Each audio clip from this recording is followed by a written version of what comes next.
You know, there are some stories a person keeps to themselves for a lifetime. And this one's haunted me for nearly 50 years. It was 1973. I was young, full of energy, and barely scraping by. Managed to find myself a small, dusty apartment in the Mapleview complex. A real piece of work that building was. Peeling paint, creaky floors, and the kind of draft that sank into your bones. But it was cheap, and that's all that mattered to me back then. Mapleview wasn't your average place. Most of the residents had been there for decades. Folks well into their golden years. They kept to themselves mostly. Silent figures moving through the dim, narrow hallways. I remember the scent in those halls, too.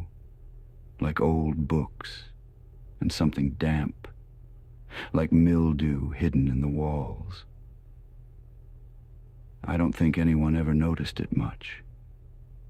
Except me. But there was one lady, Mrs. Langston, the oldest one there, they said. Must have been in her late 80s, maybe even early 90s. She lived alone in apartment 3A, tucked away at the far end of the hall. Mrs. Langston, she was a quiet sort, kept to herself, but every now and then you'd catch her just standing in the hall, staring at something no one else could see. And the look on her face, blank and distant, like she was somewhere else entirely. One night, a Thursday, if I remember right, I was lying in bed, just drifting off when I heard it. Faint at first. Soft footsteps echoing down the hall. I thought it was the old plumbing or maybe one of the neighbors shuffling around. But then the footsteps stopped, right outside my door. I didn't think much of it, not until I heard a whisper. Just a faint, crackling voice, so close I could feel the breath of it. I couldn't make out the words, but the tone, it sent a chill up my spine. I mustered up the courage to open my door just a crack and looked out. And there, standing in the middle of that dim hallway, was Mrs. Langston. Eyes wide, staring right through me, like she was looking at something just behind me. I asked her if she was all right, but she didn't respond, just kept staring. Then she whispered, "They don't like the light." That's all she said. Then she turned and shuffled back to her apartment. I closed my door, heart pounding. I didn't sleep much that night. For the next few nights, I kept hearing those footsteps, and they'd always stop, right outside my door. Then one night I had enough. I decided I'd face whatever was out there. I waited until the footsteps came, and then, before I could even think, I flung the door open. But no one was there. Just the silence, thick and heavy. But then I looked down, and I swear on everything I hold dear, there was a trail of water leading from my door down the hall. It stopped right at Mrs. Langston's door.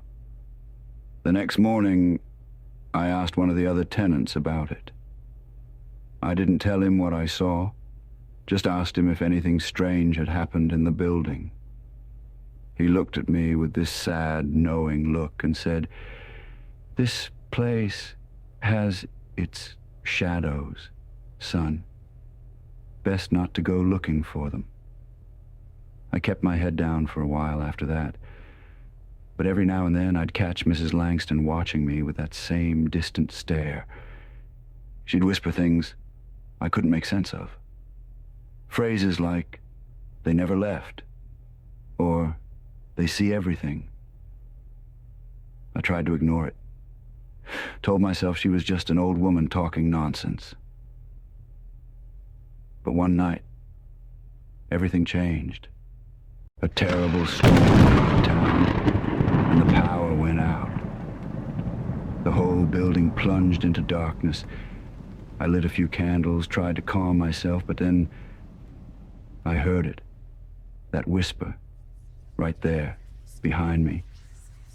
I froze, too scared to turn around, but I could feel a presence. Breathing. Waiting. Slowly, I turned, and there was Mrs. Langston, standing in my apartment doorway, her face as blank as ever. She pointed down the hall and said, "They're here." And that's when I saw them. Shadows moving, shapes shifting, creeping closer. I grabbed my coat, darted past her, and ran out of that building as fast as I could. Didn't even look back. Next morning, I came back, trembling, heart pounding, ready to grab my things and leave for good.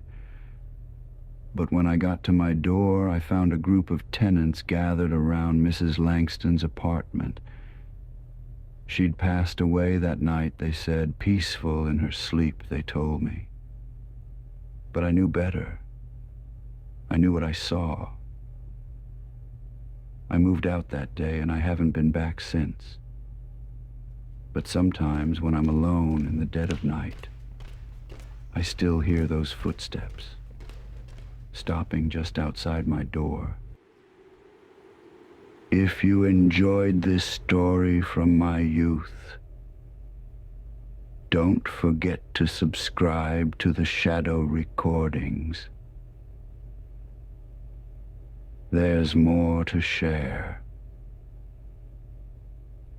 and more shadows to uncover.